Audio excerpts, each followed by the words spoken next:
Hello, नमस्कार, सुप्रभात, good morning. आशा करता हूं आप सब अच्छे होंगे और आपकी स्टडी भी अच्छी चल रही होगी। आज हम डिस्कस करने वाले हैं 20 फरवरी 2025 की कुछ महत्वपूर्ण समसामयिक घटनाएं जो आपके एग्जाम की दृष्टि से काफी इंपॉर्टेंट रहने वाली है। तो अगर आप इस चैनल पे नए हो तो चैनल को जरूर सब्सक्राइब करना और मेरे साथ आखिरी तक जुड़े रहना। आप हमारा व्हाट्सएप और टेलीग्राम ग्रुप ज्वाइन कर सकते हैं और प्ले स्टोर से एजुकेशन फैक्ट्री का ऐप डाउनलोड कर सकते हैं। इन सब का लिंक आपको वीडियो के डिस्क्रिप्शन में मिलेगा। तो डिस्कशन स्टार्ट करते हैं और देखते हैं वो कौन कौन सी घटनाएं हैं जो आप कोई सा भी एग्जाम दो, रेलवे, एसएससी या सेंट्रल लेवल या स्टेट पीसीएस का या कोई सा भी एग्जाम दो, जिसमें आपके लिए काफी इंपॉर्टेंट रहने वाली है। अगर आपको ये पीडीएफ चाहिए तो आप हमारा टेलीग्राम ग्रुप ज्वाइन करें। तो डेली आपसे सबसे लास्ट में एक क्वेश्चन पूछा जाता है, उसका कमेंट जरूर किया करें। आपका एक एक कमेंट, एक एक का लाइक हमें काफी मोटिवेट करता है। तो उसका कमेंट करके आंसर जरूर दिया करें। इससे पता रहता है कि अगर आप पूरा वीडियो देख रहे हैं या नहीं देख रहे हैं, क्योंकि अगर आप लास्ट तक देखोगे तो उसका कमेंट जरूर करो। इससे आपकी तैयारी क्या है, अच्छी लेवल की होने वाली है। आज का फर्स्ट क्वेश्चन, भारत और नेपाल के बीच विज्ञान और प्रौद्योगिकी सहयोग को मजबूत करने के लिए किन संस्थाओं के बीच में एमयू साइन हुआ है? किसके बीच बेटा? भारत और नेपाल। कौन? भारत और नेपाल ने साइंस और टेक्नोलॉजी के बीच में, किसमें? साइंस एंड टेक्नोलॉजी के क्षेत्र में काम करने के लिए, उसको मजबूत करने के लिए एक एमयू साइन किया है। तो कौन कौन सी संस्थाएं हैं? भारत की तरफ से कौन है? CISR। कौन है?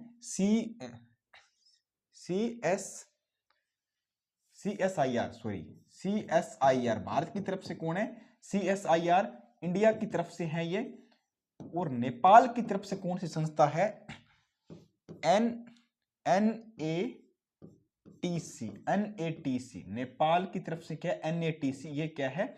नेपाल की तरफ से संस्था है। तो इन दोनों के बीच में क्या एक एमयू साइन हुआ है साइंस और टेक्नोलॉजी को लेकर। तो आपके पास क्वेश्चन कैसा आएगा? अभी हाल ही में भारत ने किस देश के साथ साइंस एंड टेक्नोलॉजी के लिए एमयू साइन किया है? यार किस संस्थाओं के बीच में साइन हुआ है?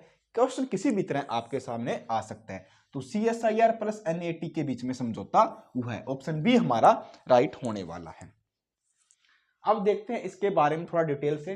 भारत और नेपाल के बीच विज्ञान और प्रौद्योगिकी सहयोग को मजबूत करने के लिए विज्ञान और औद्योगिक अनुसंधान परिषद, ठीक है, CSIR और नेपाल विज्ञान प्रविधि प्रजा प्रतिष्ठान मतलब NATC ने 18 फरवरी 2025 को एक क्या एमयू साइन किया दिल्ली के अंदर, राष्ट्रीय भौतिक प्रयोगशाला दिल्ली के अंदर। क्या इनके बीच में एक एग्रीमेंट साइन हुआ है वो साइंस और टेक्नोलॉजी को लेके, ठीक है। चलते हैं नेक्स्ट क्वेश्चन की तरफ। किस केंद्रीय मंत्री ने अपशिष्ट पुनर्चक्रण और जलवायु परिवर्तन 2025 के सम्मेलन का उद्घाटन किया है? कौन सा बेटा? अपशिष्ट पुनर्चक्रण। जो वेस्ट मटेरियल होता है, अपशिष्ट निकलता है, अपशिष्ट का उसका पुनर्चक्रण मतलब उसका क्या रीयूज किया जाए और उसको रिसाइकिल किया जाए। और कौन सा? जलवायु मतलब जलवायु परिवर्तन। जलवायु जो क्लाइमेट चेंज है, जलवायु परिवर्तन है और अपशिष्ट पुनर्चक्रण का क्या है, एक सम्मेलन का उद्घाटन किया गया। किसके द्वारा किया है? जो हमारे पर्यावरण एवं जो वन मंत्री है, पर्यावरण मंत्री की बात करूं, जो केंद्रीय पर्यावरण मंत्री कौन है? भूपेंद्र यादव जी द्वारा इसका उद्घाटन किया गया। किसके द्वारा बेटा? भूपेंद्र यादव जी द्वारा क्या इसका उद्घाटन किया गया है। तो ऑप्शन क्या होगा हमारा? डी राइट आंसर होने वाला। Option D is the right answer. तो आपसे पूछे कि अपशिष्ट पुनर्चक्रण जो वेस्ट मटेरियल है उसका रीयूज करने के लिए, उसका रिसाइकिल करने के लिए, और जलवायु परिवर्तन क्लाइमेट परिवर्तन के लिए, जलवायु परिवर्तन के ऊपर एक सम्मेलन 2025 में आयोजित हुआ। इसका उद्घाटन किसने किया? तो भारत के पर्यावरण मंत्री भूपेंद्र यादव जी द्वारा इसका उद्घाटन किया गया। केंद्रीय पर्यावरण और वन जलवायु परिवर्तन मंत्री भूपेंद्र यादव ने 18 फरवरी 2025 को अपशिष्ट पुनर्चक्रण और जलवायु परिवर्तन 2025 का उद्घाटन भारतीय पुनर्चक्रण और पर्यावरण उद्योग संघ किसके साथ किया है? भारतीय पुनर्चक्रण और पर्यावरण उद्योग संघ ने इस कार्यक्रम का आयोजन किया, जो भारत में पर्यावरणीय परिस्थिति और आर्थिक विकास दोनों को बढ़ावा देने के लिए अपशिष्ट पुनर्चक्रण की क्षमता पर केंद्रित है। अगर मतलब भारत के अंदर मैं बात करूं, अगर भारत में पर्यावरणीय स्थिति देखें, भारत में एनवायरनमेंट की कंडीशन देखें और आर्थिक विकास को देखें, इन दोनों को एक साथ मिला के चलना होगा तो क्या होगा, जो अपशिष्ट निकल रहा है, जो गार्बेज या मटेरियल निकल रहा है, उसका कैसे रिसाइकिल और रीयूज किया जाए, इस पे ध्यान दिया गया था, इस पे फोकस किया गया। इसके लिए क्या ये सम्मेलन आयोजित किया गया था। कहां पे हुआ था? नई दिल्ली में। कहां पे आयोजन, कहां पे हुआ? अगर आपसे पूछे ये आयोजन कहां पे हुआ था सम्मेलन, तो इस सम्मेलन की आयोजन कहां पे हुई थी? नई दिल्ली में इसका आयोजन किया। ये भी आपको याद रखना है। हाल ही में केंद्रीय मंत्री सर्बानंद सोनोवाल और अंतरदर्शीय जल मार्ग टर्मिनल का उद्घाटन कहां पे हुआ? किसका बेटा? अंतरदर्शीय। कौन सी? अंतरदर्शीय जल मार्ग। अब आप जल मार्ग से तो समझ रहे होंगे कि मतलब जल मार्ग या कि टर्मिनल का उद्घाटन हुआ, मतलब जो नदियां हैं उनको जोड़ने के संबंधित और इनके थ्रू मतलब जो व्यापार है उसको बढ़ाने के लिए, उससे जल मार्ग के रास्ते से क्या व्यापार करने के लिए एक टर्मिनल बनाया गया है। तो कहां पे बनाया गया है? कौन सी नदी बना है भारत में? तो ये बना है बेटा ब्रह्मपुत्र नदी पे बना है। कहां पे? ब्रह्मपुत्र नदी। अब ये किन किन देशों को फायदा होने वाला है इसमें? तो ये होने वाला भारत के अंदर बना है, तो भारत को तो फायदा होगा ही होगा, ठीक है। साथ में कौन सा देश होगा बेटा? भूटान को फायदा होगा, ठीक है। साथ में कौन सा होगा? बांग्लादेश को फायदा होगा। किसको? बांग्लादेश। इन दोनों देशों के साथ भारत का व्यापार जलीय मार्ग के थ्रू बढ़ाने के लिए, मतलब भूटान और बांग्लादेश के साथ भारत अपना जलीय मार्ग के थ्रू व्यापार बढ़ाने के लिए क्या एक अंतरदर्शीय जलमार्ग टर्मिनल का क्या है? उद्घाटन किया है। तो कौन सी नदी पे किया है? ब्रह्मपुत्र नदी पे किया। और किसके द्वारा किया गया? हमारे जो जहाज मंत्री है, ठीक है, जो सर्बानंद सोनोवाल जी, इनके द्वारा इसका उद्घाटन किया गया। तो ऑप्शन डी हमारा राइट आंसर होने वाला है। हाल ही में केंद्रीय बंदरगाह और जहाज रानी जल मार्ग मंत्री ने असम के, कहां पे? असम के अंदर हुआ। कहां? ब्रह्मपुत्र नदी कहां? असम के अंदर। तो जोगीघोपा में ब्रह्मपुत्र नदी पर क्या एक अंतरदर्शीय जल मार्ग टर्मिनल का उद्घाटन किया गया। यह टर्मिनल क्षेत्र कनेक्टिविटी में बदलने और भूटान बांग्लादेश के साथ त्रिपक्षीय व्यापार को बढ़ावा देने के लिए इसकी आधारशिला रखी गई। कितना? 82 करोड़ रुपए इस पे क्या है लागत से ये बनाया जाएगा। तो कहां पे हुआ है? असम के अंदर हुआ है। कहां पे हुआ है? ये ब्रह्मपुत्र नदी पे असम के अंदर इसका उद्घाटन किया गया है। और ये बांग्लादेश और भूटान के साथ क्या एक व्यापारिक संबंध को मजबूत करने के लिए ये काम करने वाला है, ठीक है। तो भारत, भूटान और बांग्लादेश के लिए काफी इंपॉर्टेंट रहने वाला है। किसके थ्रू? जल मार्ग के थ्रू ये अपना बिजनेस को बढ़ाएंगे। बेफ्टा पुरस्कार 2025 किसे सर्वश्रेष्ठ पुरस्कार से सम्मानित किया गया है? मतलब कौन सा बेटा? बेफ्टा पुरस्कार की बात करूं, कौन सा? बेफ्टा। अब इसका पूरा नाम क्या होता है? बेफ्टा ब्रिटिश अकादमी पुरस्कार। कौन सा? ब्रिटिश अकादमी पुरस्कार। कौन सा? ब्रिटिश अकादमी पुरस्कार, ठीक है। ये कहां पे हुआ है? तो आयोजन कहां पे हुआ है? आयोजन की बात करें, बेफ्टा आयोजन कहां हुआ है? लंदन में इसका आयोजन हुआ है। कौन से क्रम का था? तो 78वें क्रम का था। कौन से? 78वें नंबर का था। लंदन में इसका आयोजन किया। ब्रिटिश अकादमी पुरस्कार है। तो कौन सी फिल्म को मिला है अब की बार? अब की बार जो फिल्म है वो कौन सी है? कॉनक्लेव। कौन सी बेटा? कॉनक्लेव फिल्म को ये अवार्ड मिला है। कौन सी? कॉनक्लेव। काफी इंपॉर्टेंट क्वेश्चन है, आपको याद रखना है, स्टार लगा लेना। कॉनक्लेव फिल्म को क्या आपकी बार बेफ्टा ब्रिटिश अकादमी पुरस्कार 2025 मिला है। तो ऑप्शन ए हमारा राइट होगा। त्रिवेणी को क्या मिला था? ग्रैमी। अभी क्या? ग्रैमी पुरस्कार किसको मिला बेटा? त्रिवेणी को मिला था, ठीक है। अट्टम किसको मिला है? अट्टम को कौन सा मिला है? 17वां नेशनल फिल्म। कौन सा?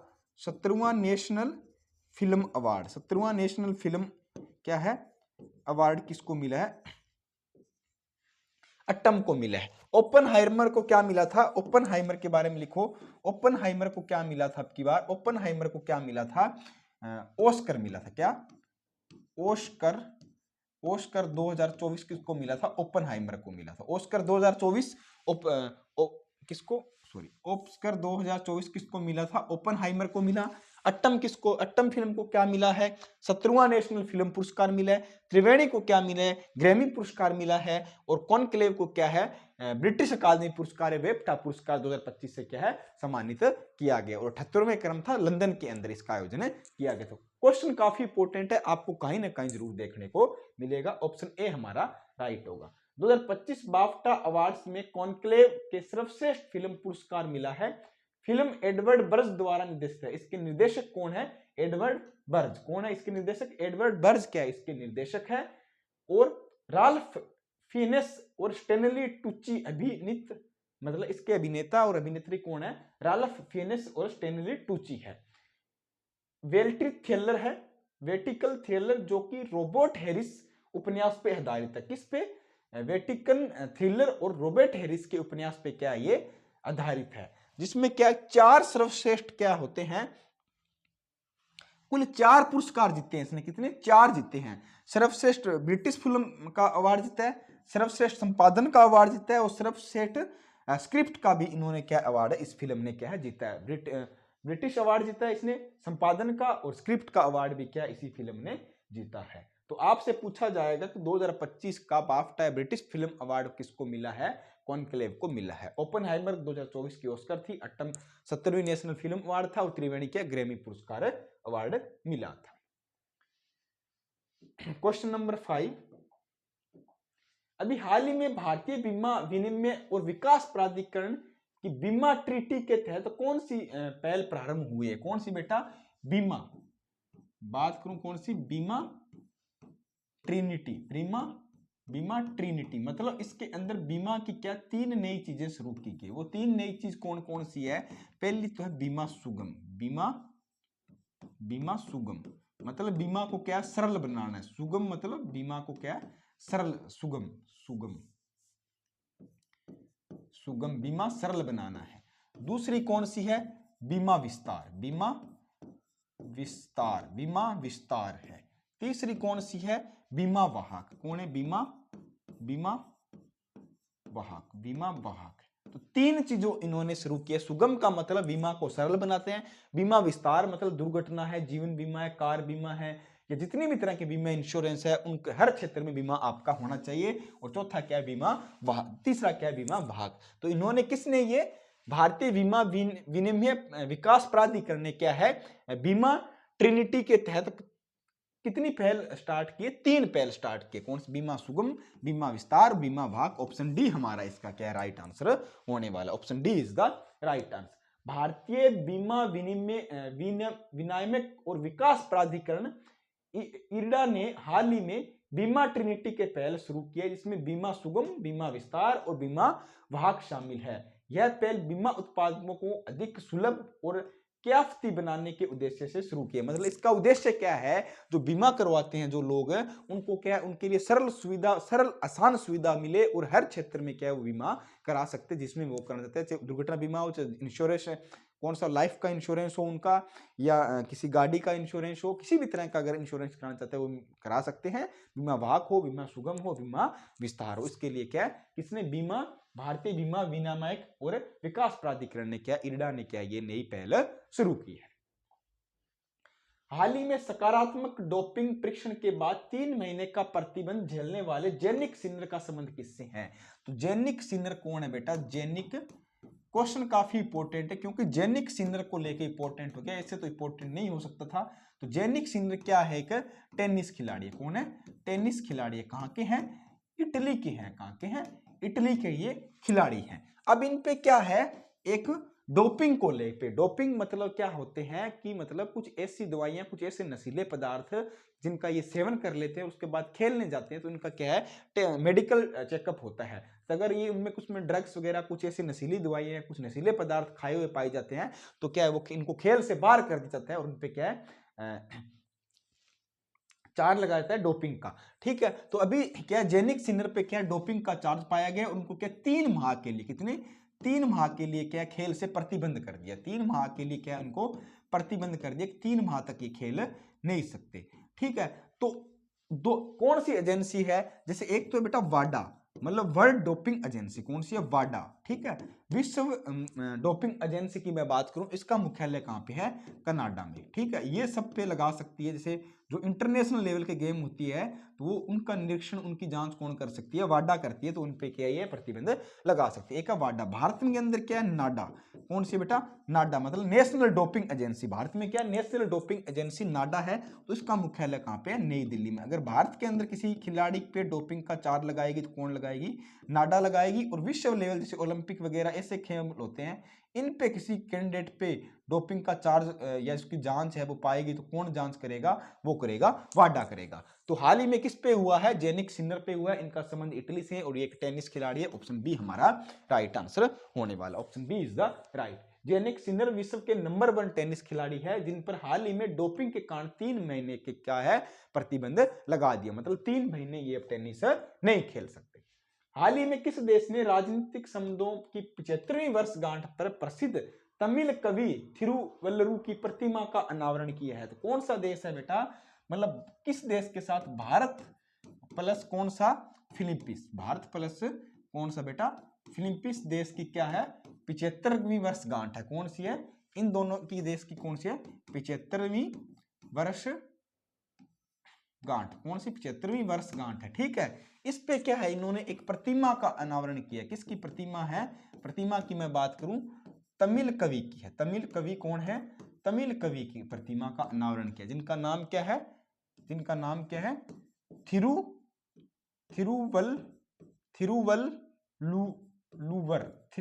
थिरुवल्लुवर। इनकी प्रतिमा का अनावरण किया गया। और अब बात करें तो फिलीपींस की राजधानी क्या है? फिलीपींस की राजधानी क्या है? मनीला। क्या है बेटा? मनीला। मनीला फिलीपींस की राजधानी की बात करूं, मनीला। यहां पे किसका मुख्यालय है? मनीला में एशियन एडीबी मतलब Asian development bank. Asian development bank का क्या है? मुख्यालय कहां पे है? मुख्यालय क्या है? मनीला, फिलीपींस में। भारत ने अपनी फर्स्ट ब्रह्मोस मिसाइल किसको दी थी? कौन सी बेटा?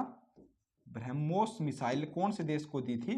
फिलीपींस को दी थी। किसको? फिलीपींस को कौन सी पहली ब्रह्मोस मिसाइल दी थी? तो ये भी आपको याद रखना है। तो ऑप्शन ए हमारा राइट आंसर होगा। क्वेश्चन ये भी आ सकता है कि भारत और फिलीपींस के कौन से वर्षगांठ पे, 75वीं वर्षगांठ पे किस कवि की, तमिल कवि थिरुवल्लुवर की प्रतिमा का अनावरण किया गया? भारत ने पहली ब्रह्मोस मिसाइल किसको निर्यात की थी? फिलीपींस को की। या एशियन डेवलपमेंट बैंक का मुख्यालय कहां है? फिलीपींस, मनीला के अंदर इसका मुख्यालय, इसकी राजधानी है। तो ऑप्शन ए हमारा राइट होगा। फिलीपींस में भारत और फिलीपींस के बीच राजनीतिक संबंधों के 75वीं वर्षगांठ के उपलक्ष्य में प्रसिद्ध तमिल कवि और दार्शनिक तिरुकुलम के रचयिता थिरुवल्लुवर की प्रतिमा का क्या अनावरण किया गया? और ये घटना कब की गई थी? ये कार्यक्रम कब हुआ था? 17 फरवरी 2025 को इस कार्यक्रम का आयोजन किया गया। कब? 17 फरवरी 2025 इस कार्यक्रम का आयोजन किया गया। कहां पे? फिलीपींस के अंदर। 8वां हिंद महासागर सम्मेलन का आयोजन कहां पे हुआ? कौन सा बेटा? कौन से क्रम का? 8वें क्रम का। कौन सा? 8वें क्रम का हिंद महासागर की बात करें तो कौन सा है? 8वां हिंद महासागर सम्मेलन। हिंद महासागर सम्मेलन का आयोजन कहां पे हुआ? तो मस्कट, ओमान में हुआ। कहां पे? मस्कट ओमान में इसका आयोजन किया गया। भारत की तरफ से इसमें भाग कौन लिया? भारत की तरफ से कौन गए थे? विदेश मंत्री जयशंकर जी गए थे। विदेश मंत्री जयशंकर जी क्या है? जयशंकर जी क्या बेटा? इसमें भाग लिया था। ठीक है, ये कौन से क्रम का था? 8वां। अगर आपसे पूछे 7वां क्रम का कहां पे हुआ था, तो 7वां कहां हुआ था? ऑस्ट्रेलिया में हुआ था। कहां पे? ऑस्ट्रेलिया वाला कहां पे हुआ था? 7वें क्रम का ऑस्ट्रेलिया में। तो ये भी याद रखना है, ये कौन से क्रम का था? 8वां क्रम का। हिंद महासागर ओमान मस्कट में हुआ। भारत की तरफ से विदेश मंत्री जयशंकर प्रसाद जी गए थे। और 7वें क्रम का कहां पे हुआ था? ऑस्ट्रेलिया में। ऑप्शन ए हमारा राइट आंसर होने वाला। Option A is the right. Bharat foundation और ओमान के विदेश मंत्रालय के सहयोग से 8वां हिंद महासागर सम्मेलन 16 से 17 फरवरी मस्कट में आयोजित हुआ। 2016 में सिंगापुर से यह शुरू हुआ। कहां से शुरू हुआ था? पहला कब हुआ था? 2016 में। पहला कब हुआ? 2016 में। और कहां से हुआ था? सिंगापुर से ये शुरू हुआ था। कहां से? सिंगापुर से शुरू हुआ था। जिसका उद्देश्य क्या है?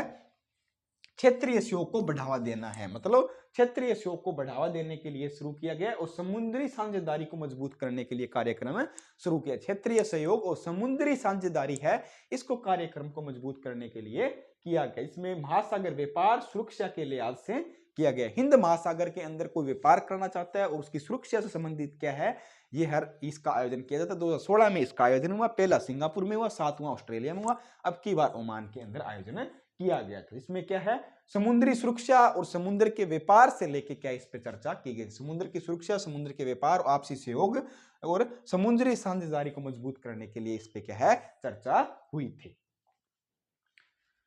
ग्रेगोरियन कैलेंडर के अनुसार छत्रपति शिवाजी महाराज की जयंती कब मनाई जाती है? छत्रपति शिवाजी का अगर जन्म की मैं बात करूं, शिवाजी का जन्म कब हुआ, शिवाजी का जन्म कब हुआ, शिवाजी के जन्म की बात करें तो इनका जन्म 1630 में हुआ। कहां पे? महाराष्ट्र में 1630 में इनका क्या है, जन्म हुआ था। ठीक है, अब की बार कौन सी जयंती थी, क्रम कौन सा था, तो 395वीं जयंती थी। कौन सी? 395वीं जयंती का इनका आयोजन किया गया था। कब हुआ था? तो 19 फरवरी को इनकी जयंती बनाई जाती है। कब? 19 फरवरी को क्या इनकी जयंती बनाई जाती है। और इनके नाम पे क्या है, जो मुंबई का हवाई अड्डा है, मुंबई का कौन सा बेटा, हवाई अड्डा, हवाई अड्डा क्या है, इन्हीं के नाम पे, अड्डा क्या है, इन्हीं के नाम पे, मुंबई का हवाई अड्डा क्या है, इन्हीं के नाम पे। छत्रपति टर्मिनल, छत्रपति शिवाजी उसका नाम है, छत्रपति शिवाजी टर्मिनल क्या है, उसका नाम है। मुंबई का हवाई अड्डा भी क्या, इन्हीं के नाम पे। हाल ही में इनकी एक मूर्ति का अनावरण किया गया, कहाँ पे है, इनकी स्टेचू कहाँ पे बनाई गई है हाल ही में, तो कहाँ पे, लद्दाख में। कहाँ पे बेटा? लद्दाख में क्या इनकी स्टेचू का अनावरण किया गया। आपको यह भी याद रखना है, हाल ही में इनके स्टेचू कहां पे बनी थी, लद्दाख में इनकी एक मूर्ति का अनावरण किया गया। तो छत्रपति शिवाजी की मूर्ति कहां, लद्दाख में लगाई गई है। इनके नाम पे क्या है, छत्रपति शिवाजी टर्मिनल है, मुंबई वाला हवाई अड्डा है। इनका जन्म कब हुआ, 16 फरवरी 1930 को हुआ था। 395 में इनकी अब की बार जयंती थी। ठीक है, ऑप्शन सी हमारा राइट होगा। छत्रपति शिवाजी महाराज की जयंती प्रतिवर्ष 19 फरवरी को मनाई जाती है, जबकि महाराष्ट्र में हिंदू पंचांग के अनुसार इसे मनाने की परंपरा क्या है, 19 फरवरी 2030 को क्या, छत्रपति शिवाजी का शिवनेरी किले में जन्म हुआ। कहां पे हुआ था? छत्रपति शिवाजी का नाम ही शिवाजी रखा है, जब इनका जन्म हुआ शिवनेरी के किले में हुआ 19 फरवरी 1630 में। इन्होंने हिंदवी स्वराज की स्थापना की, आदिल शाही और कुतुबशाही संघर्ष कर मराठा साम्राज्य की नींव रखी। किन से इनका संघर्ष चल रहा था?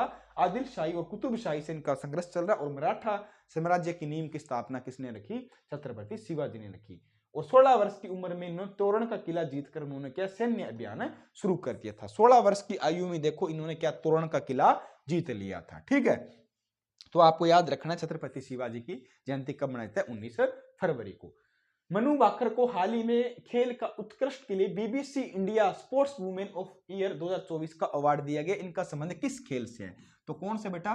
BBC Indian women sports of the year. क्या? Women sports of the year का क्या है, इनको अवार्ड मिला है। ठीक है, sports of the BBC Indian sports women BBC Indian women sports of the year 2025 का अवार्ड किसको मिला है? तो किसको मिला है बेटा?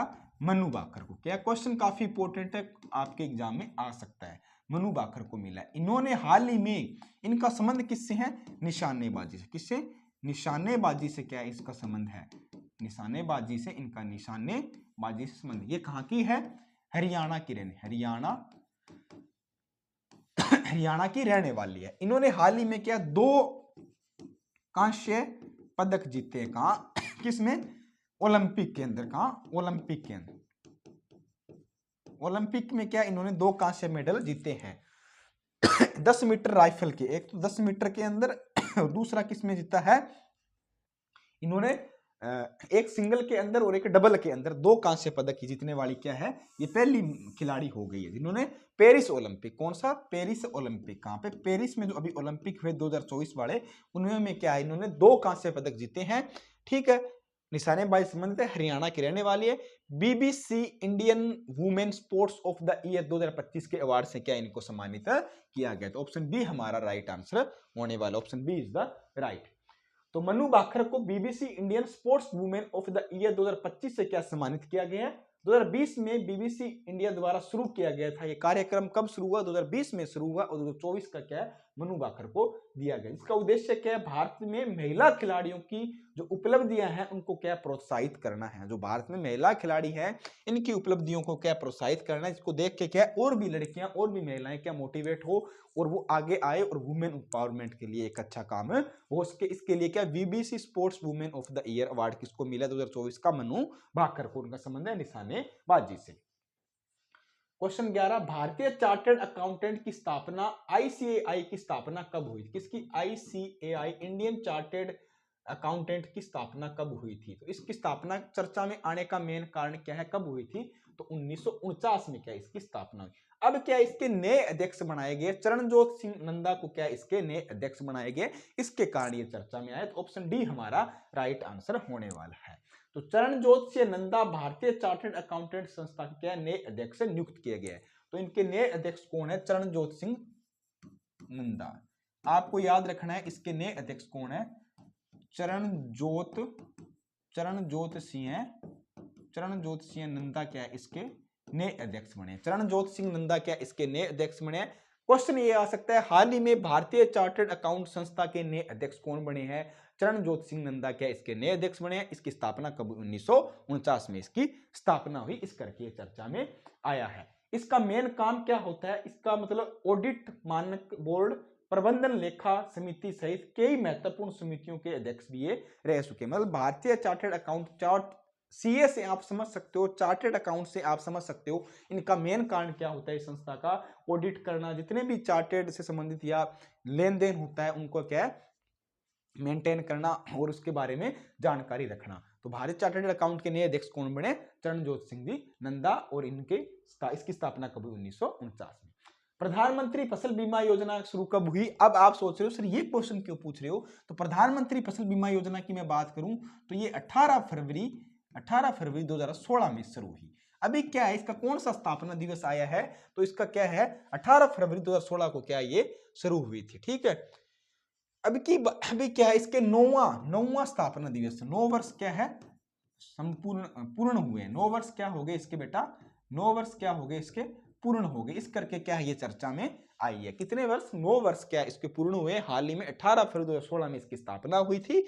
सब पूछा जा रहा है इसकी स्थापना कब हुई? 2016 में इसकी स्थापना हुई। तो 18 फरवरी 2016 में इसकी स्थापना हुई। इसके कारण ये पूछा जा रहा है इसके 9 वर्ष क्या पूर्ण हो गए। अब इसका मेन उद्देश्य क्या स्थापना करने का? इसका मेन उद्देश्य क्या है? जो प्राकृतिक आपदाओं से फसल को नुकसान होता है, ठीक है, और किसानों की बीमा सुरक्षा देना है और आय को स्थिर करना है, आय को बढ़ाना है और कृषि ऋण को क्या सुनिश्चित करना है, कृषि ऋण प्रोवाइड करना, आय को स्थिर करना, आय को बढ़ाना, जो प्राकृतिक आपदाओं के कारण जो किसानों की फसल खराब होती है उसका बीमा देना, इनसे संबंधित क्या है प्रधानमंत्री फसल बीमा योजना क्या शुरू की गई थी 18 फरवरी 2016। कब? 18 फरवरी 2016 को शुरू की गई थी और अभी क्या 9 वर्ष क्या इसके पूर्ण हो गए। तो आपसे क्वेश्चन पूछा जा सकता है कि प्रधानमंत्री फसल बीमा योजना कब शुरू हुई? 18 फरवरी 2016 को शुरू हुई। अभी 9 वर्ष कंप्लीट हो गए। इसका मेन उद्देश्य क्या है कि प्राकृतिक आपदाओं से जो किसानों को नुकसान होता है उसकी भरपाई करना, उनका बीमा करना, उनकी आय बढ़ाना, आय को स्थिर करना और जो कृषि ऋण वगैरह उनको प्रोवाइड करने के लिए ये योजना शुरू की गई थी। फागी उत्सव भारत के किस राज्य में मनाया जाता है? फागी उत्सव की मैं बात करूं तो कौन सा बेटा? सॉरी फागी नहीं, फगली। कौन सा? फगली उत्सव की बात करें तो फगली उत्सव भारत के कौन से राज्य में मनाया जाता है? तो ये मनाया जाता है हिमाचल प्रदेश में। कहां पे? हिमाचल प्रदेश में क्या है? हिमाचल प्रदेश में क्या है फगली उत्सव मनाया जाता है। ऑप्शन ए हमारा राइट आंसर होने वाला है। अब मनाने का मेन कारण क्या है? तो हिमाचल प्रदेश के कन्नौर जिले के, कहां पे? कन्नौर जिले के यांगपा गांव के पारंपरिक फगली उत्सव मनाया जाता है। हिमाचल का कौन सा जिला है? कन्नौर जिले में ये मनाया जाता है। जैसे आसपास जैसे कई जिले और कौन से है? शिमला है, कन्नौर है, कुल्लू है, इनमें भी क्या ये प्रसिद्ध है। मतलब आपसे बात पूछा जाए कि फगली उत्सव कहाँ का फेमस है तो हिमाचल का, क्योंकि वहां का एक पारंपरिक एक पुराना कल्चर फेस्टिवल त्योहार है। इसको सेलिब्रेट किया जाता है और कब मनाया जाता है? ये बसंत की सर्दियों के आसपास मनाया जाता है। मतलब फरवरी और मार्च में ये मनाया जाता है। बसंत ऋतु के आसपास इसको मनाया जाता है। फागुन माह में होने के कारण इसको फगली कहा जाता है और फाग भी इसको कहा जाता है, क्योंकि अभी फरवरी है, नेक्स्ट मंथ क्या है? मार्च है, और फरवरी और मार्च बसंत पंचमी के आसपास मनाया जाता है। जब फागुन आ जाएगा तो होली आ जाएगा, तो फागुन में ये त्योहार मनाया जाता है। इसको सब क्या कहते हैं? फगली या फाग कहते हैं, क्या फगली और फाग कहते हैं। और वहां के जो मतलब मुखौटे हैं, वहां की परंपराएं, पोशाक है, वहां का कल्चर है, उसको क्या है पेश किया जाता है। और उसमें देवता और दानव के क्या संघर्ष को दिखाया जाता है, किसके, देवता और दानव के संघर्ष को दिखाया जाता है। और वहां की कल्चरल फेस्टिवल, वहां के नृत्य, त्योहार, मुखौटे वगैरह सब पोशाक पहन के ये किया जाता है। तो फगली उत्सव कहाँ पे होता है, हिमाचल प्रदेश में, फागण के महीने में होता है, तब नाम क्या पड़ा, फगली। तो ये हमारे आज के एमसीक्यू थे। अब देखेंगे हम वन लाइनर, जिसे आपके प्रीवियस ईयर भी रिवीज होंगे। आदि महोत्सव 2025 का आयोजन कब किया जा रहा है, और तो 16 से लेकर 24 फरवरी 2025 में क्या आदि महोत्सव का आयोजन किया जा रहा है, किसके द्वारा किया गया, भारत की राष्ट्रपति द्वारा किया गया, और दिल्ली में इसका आयोजन किया जा रहा है। भारतीय लघु उद्योग विकास बैंक मतलब सिडबी ने हाल ही में किसके साथ क्रेडिट समझौते पर हस्ताक्षर किया, तो फ्रांस की एक एजेंसी है उसके साथ क्या $100 मिलियन का क्या एक समझौता साइन किया। उसका मुख्यालय कहाँ है, सिडबी का लखनऊ के अंदर। अभी हाल ही में यूरोप के सबसे सक्रिय ज्वालामुखी या शक्तिशाली विस्फोट कहां पे हुआ है, तो माउंट एंटेना में। कहां पे, माउंट एंटेना में क्या इसका विस्फोट हुआ, यूरोप के अंदर, इटली के अंदर ये है, ठीक है। सबसे सक्रिय और सबसे विस्फोटक ज्वालामुखी है। अभी हाल ही में धर्म गार्जियन युद्धाभ्यास का आयोजन कौन से क्रम का है, छठे क्रम का, और किस किस के बीच होता है, भारत और जापान के बीच में क्या है, धर्म गार्जियन का आयोजन किया जाता है। अभी हाल ही में नो मनी फॉर टेरर सम्मेलन का प्रतिनिधित्व किसके द्वारा किया गया, तो नो मनी फॉर टेरर मतलब जो देश आतंकवाद को बढ़ावा देते हैं उनको कोई फंडिंग या कोई मनी नहीं दी जाएगी। तो भारत की तरफ से इसमें किसने भाग लिया, तो केंद्रीय जो गृह राज्य मंत्री है, केंद्रीय मंत्री नहीं, जो अमित शाह जी के अंडर जो गृह राज्य मंत्री है नित्यानंद राय जी ने क्या इसमें भाग लिया था। हाल ही में आइंस्टीन रिंग की खोज किस एजेंसी द्वारा की गई, तो यूरोपियन अंतरिक्ष एजेंसी यूक्लिड अंतरिक्ष दूरबीन से की गई। हाल ही में कौन किसकी खोज की गई, आइंस्टीन रिंग की खोज की गई, तो किसने की है, यूरोपियन अंतरिक्ष एजेंसी ने की है, और यूक्लिड अंतरिक्ष दूरबीन से इसकी क्या है खोज की है। डोकरा कलाकृतियां किस राज्य की धातु डलाई की तकनीक है, तो डोकरा कलाकृतियां की बात करूं तो प्रधानमंत्री नरेंद्र मोदी जी द्वारा फ्रांस के राष्ट्रपति को क्या ये भेंट की गई थी उपहार स्वरूप। और छत्तीसगढ़ राज्य की क्या ये कलाकृतियां, कहां की, छत्तीसगढ़। अभी हाल ही में वैज्ञानिकों ने न्यूट्रिनो कणों की खोज की, तो कहां पे खोज हुई है, तो ये इटली के निकट भूमध्य सागर के नीचे हुए, कहां पे, सिसिली, मतलब इटली के पास क्या सिसिली में है, वहां पे क्या है भूमध्य सागर के नीचे इसकी खोज की गई है। प्रधानमंत्री योग पुरस्कार 2025 का आयोजन किस मंत्रालय द्वारा किया जाएगा, तो प्रधानमंत्री योग पुरस्कार 2025 की बात करूं तो ये आयुष मंत्रालय द्वारा किया जाएगा। आईसीसी चैंपियंस ट्रॉफी 2025 की विजेता के लिए कितनी पुरस्कार राशि की घोषणा की है, 2.24 मिलियन यूएसडी डॉलर की क्या पुरस्कार राशि अब की बार दी जाएगी। तो आईसीसी चैंपियंस ट्रॉफी 2025 अब की बार आयोजन हो रहा है, कहां पे, पाकिस्तान और दुबई में इसका आयोजन किया जा रहा है। तो जो चैंपियन बनेगी जो टीम, उसको क्या मिलेगा, 2.24 मिलियन डॉलर यूएसडी डॉलर क्या उसको राशि दी जाएगी। तो ये हमारे वन लाइनर थे। और आज का क्वेश्चन ऑफ द डे क्या है, भारतीय स्तर पर हिंदी के बाद सर्वाधिक बोले जाने वाली भारतीय भाषा कौन सी है, भारत में हिंदी के बाद सबसे ज्यादा बोले जाने वाली दूसरे नंबर की भाषा कौन सी है, ये आपको क्वेश्चन कमेंट करके इसका आंसर देना है। तो आज के लिए इतना ही, धन्यवाद, थैंक यू। अपनी पढ़ाई को जारी रखें, डेली आपको सुबह क्लास मिलती रहेगी, पीडीएफ आपको टेलीग्राम ग्रुप में मिल जाएगी। तो जय हिंद, धन्यवाद, कल फिर मिलते हैं।